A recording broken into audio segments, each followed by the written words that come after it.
Hello everyone, this is me Naumita और आप सभी का नौमिता टू डू लर्निंग में स्वागत है। दोस्तों, आज का वीडियो में हम लोग देखेंगे बुद्धिज्म या बौद्ध धर्म। तो बुद्धिज्म या बौद्ध धर्म का जो संस्थापक थे या इनका जो फाउंडर थे दोस्तों, वो थे गौतम बुद्धा। तो सबसे पहले हम लोग गौतम बुद्धा का जीवनी को देखेंगे। इसके बाद हम लोग बुद्धिज्म या गौतम बुद्ध के बारे में आगे डिटेल में देखेंगे। तो गौतम बुद्धा का जो जन्म होता है दोस्तों 563 बीसी में लुम्बिनी नामक गांव में वैशाखी पूर्णिमा के दिन होता है। और गौतम बुद्धा का जो बचपन का नाम होता है दोस्तों सिद्धार्थ, बचपन का नाम सिद्धार्थ था। और इनके माता का नाम माया और पिता का नाम सुद्धोधन था। क्योंकि बचपन में ही इनके माता का डेथ हो जाता है दोस्तों, गौतम बुद्धा का माता का डेथ हो जाता है, इसीलिए इनका जो पालन पोषण है इनकी मौसी प्रजापति गौतमी के द्वारा किया जाता है। गौतम बुद्धा का शादी जो है दोस्तों बचपन में ही कर दिया जाता है। 16 साल की उम्र में इनकी शादी कर दिया जाता है।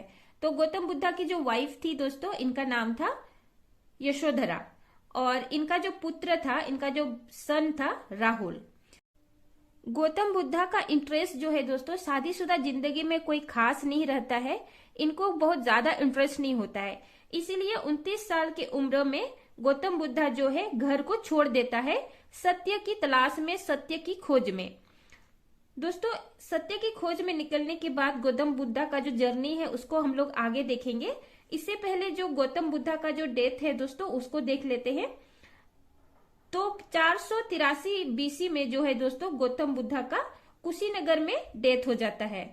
उनका जो उम्र होता है उस समय 80 बरस में इनका डेथ हो जाता है।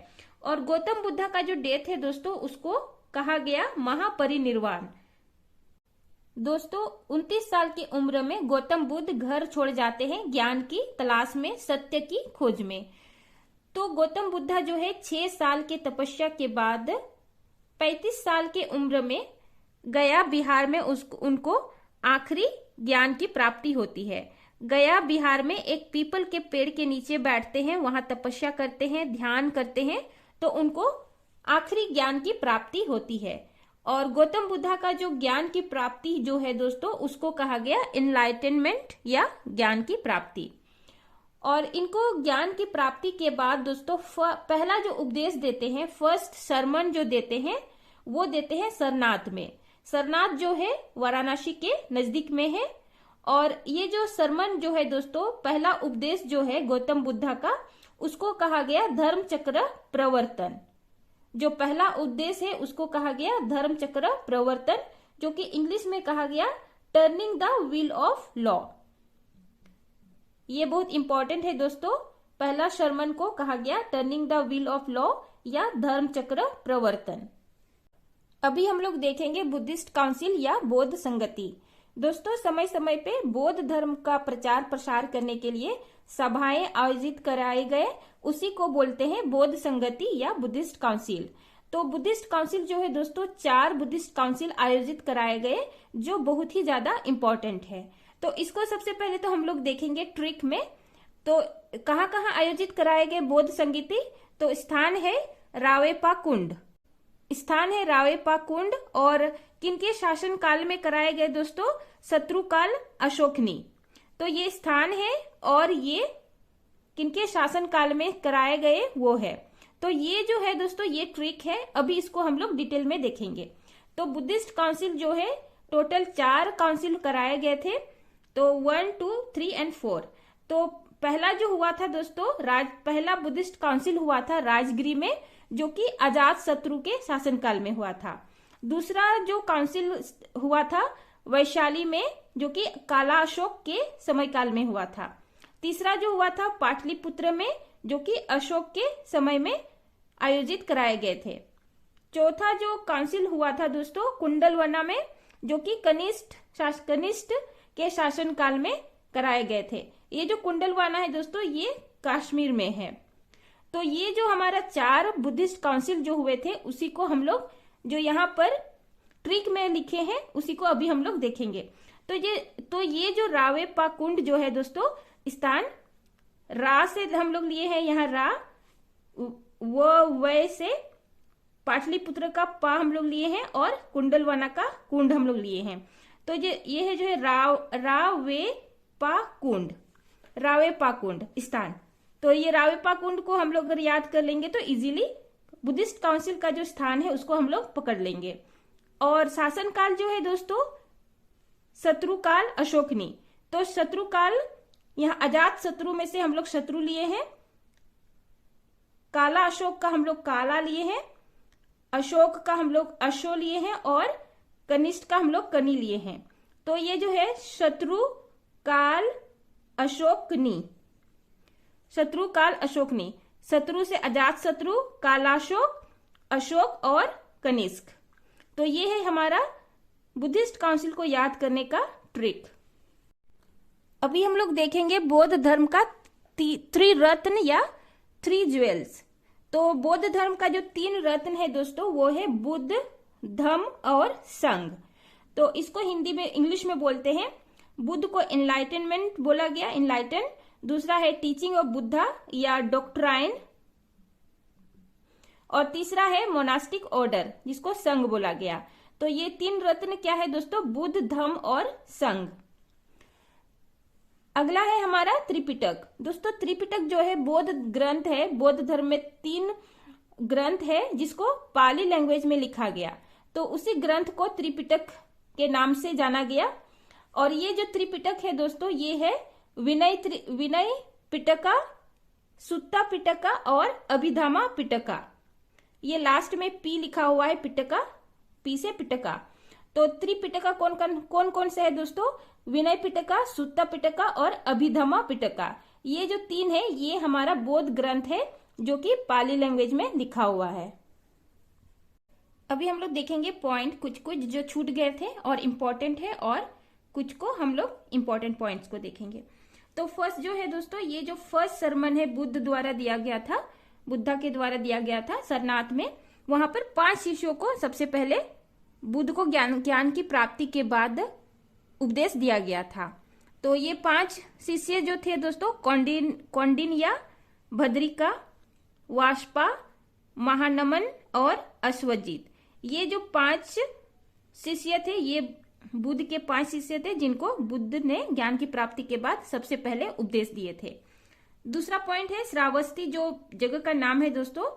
सबसे ज्यादा बुद्ध ने उपदेश दिया तो श्रावस्ती जगह का नाम है, वहां पे सबसे ज्यादा उपदेश दिए थे। नेक्स्ट जो पॉइंट है दोस्तों, मृत्यु के बाद बुद्ध का जो अवशेष है उनको 8 भागों में बांटा गया और अलग अलग जगह में स्तूपों का निर्माण किया गया, स्तूप का निर्माण किया गया। जो सबसे बड़ा स्तूप निर्माण किया गया है दोस्तों बुद्ध का अवशेष को लेकर के, वो सांची में, जो कि मध्य प्रदेश में है, एमपी में। और ये जो है दोस्तों ये बहुत इंपॉर्टेंट पॉइंट है। गौतम बुद्ध के बाद जो है बुद्धा, इसके बाद फ्यूचर का जो बुद्धा है दोस्तों माना गया है मैत्रेय को। ये मैत्रेय जो है ये फ्यूचर के बुद्धा है। और प्रीवियस बुद्धा जो है हमारे जो गौतम बुद्ध से पहले भी एक बुद्धा थे जिनको ज्ञान की प्राप्ति हुई थी दोस्तों, उसको माना गया है दीपांकर। तो फ्यूचर बुद्धा जो है मैत्रेय है और प्रीवियस बुद्धा जो थे दीपांकर थे। तो ये 2 इंपॉर्टेंट जो पॉइंट है दोस्तों ये बहुत ही ज्यादा इंपॉर्टेंट है। अभी हम लोग देखेंगे बुद्धिस्ट जो है, बौद्ध धर्म जो है आगे जाकर के विभक्त हो जाता है, आगे जाके स्प्लिट हो जाता है। तो 2 भागों में विभक्त हो जाता है, पहला तो हीनयान और दूसरा महायान। और यही आगे जाकर के दोस्तों हीनयान महायान इनका जो फिर से उपवर्ग बन जाता है। तो हीनयान का उपवर्ग है थेरावाडा और महायान का उपवर्ग जो है वज्रयाना। अभी हम लोग हीनयान और महायान को डिटेल में देखेंगे। हीनयान के फॉलोवर जो हैं वो ऑर्थोडॉक्सी है, ये रूढ़िवादी हैं और कट्टर रूप से हीनयान को फॉलो करते हैं, जिसको लेसरविल कहा गया। महायान में जो है दोस्तों इनके जो फॉलोवर है इनको लिबरल है, इनको स्वतंत्रता है कि महायान जो धर्म है, बुद्धिस्ट जो धर्म है, इसको अपने हिसाब से फॉलो करे और इसको ग्रेटर विल बोला गया। दूसरा जो पॉइंट है दोस्तों, ओरिजिनल बुद्ध प्रीच को वो फॉलो करते हैं। मतलब हीनयान में जो बुद्धिस्ट जो धर्म है, पुराने टाइम पे बुद्धिस्ट जैसा फॉलो करते थे, जैसा बुद्धिस्ट धर्म था वैसा ही इसको हिनायान के फॉलोवर्स जो है फॉलो करते हैं। और महायान में जो है दोस्तों स्पिरिचुअल अपलिफ्टमेंट को ध्यान देता है, इसको ज्यादा फोकस करता है, मतलब आत्म ज्ञान को ज्यादा फोकस देता है। अगला है नो आइडल वर्शिप। हिनायान के फॉलोअर्स जो है इनको जो मूर्ति पूजा है उसको नहीं मानते हैं, जो कि महायान फॉलोअर्स जो है मूर्ति पूजा को वो विश्वास करते हैं। हिनायान में जो है दोस्तों निर्वाणा को फॉलो करते हैं, मतलब ध्यान से ज्ञान, जैसे बुद्ध ने किया था। और महायान में जो है दोस्तों बोधिसत्व को फॉलो करता है, मतलब बुद्ध का चरित्र को, बुद्धा का जो नेचर था उसी को फॉलो करता है। नेक्स्ट है हिनायान का जो सब सेक्ट है दोस्तों थेरावाडा, जो हम लोग ने यहाँ देखा था थेरावेडा। थेरावेडा जो है हिनायान का उपवर्ग है, जो कि महायान का जो उपवर्ग है वो है वज्रयाना, जो हम लोग ने यहाँ देखा था। हिनायान में जो है दोस्तों यहाँ पे पाली लैंग्वेज का यूज होता है, जो कि महायान में संस्कृत लैंग्वेज का यूज होता है। और हिनायान जो धर्म जो है दोस्तों ये फॉलो करा गया था अशोक के टाइम पे। यहाँ पे इंपॉर्टेंट पॉइंट है दोस्तों, वज्रयाना जो है महायान का सबसेक्ट है या उपवर्ग है। ये जो है ये तांत्रिक बुद्धिज्म, इसको तांत्रिक बुद्धिज्म भी कहा गया, क्योंकि ये जो वज्रयान जो बुद्धिज्म था दोस्तों ये इन्फ्लुएंस्ड था हिंदू धर्म से। और वज्रयान में तंत्र मंत्र यंत्र भी इस यहाँ पे माना जाता था या इसको फॉलो किया जाता था। तो यहीं पे हमारा टॉपिक खत्म होता है दोस्तों। हम लोग अगले वीडियो में फिर मिलेंगे एक नए टॉपिक के साथ। आज के लिए इतना ही। Thanks for watching. जय हिंद।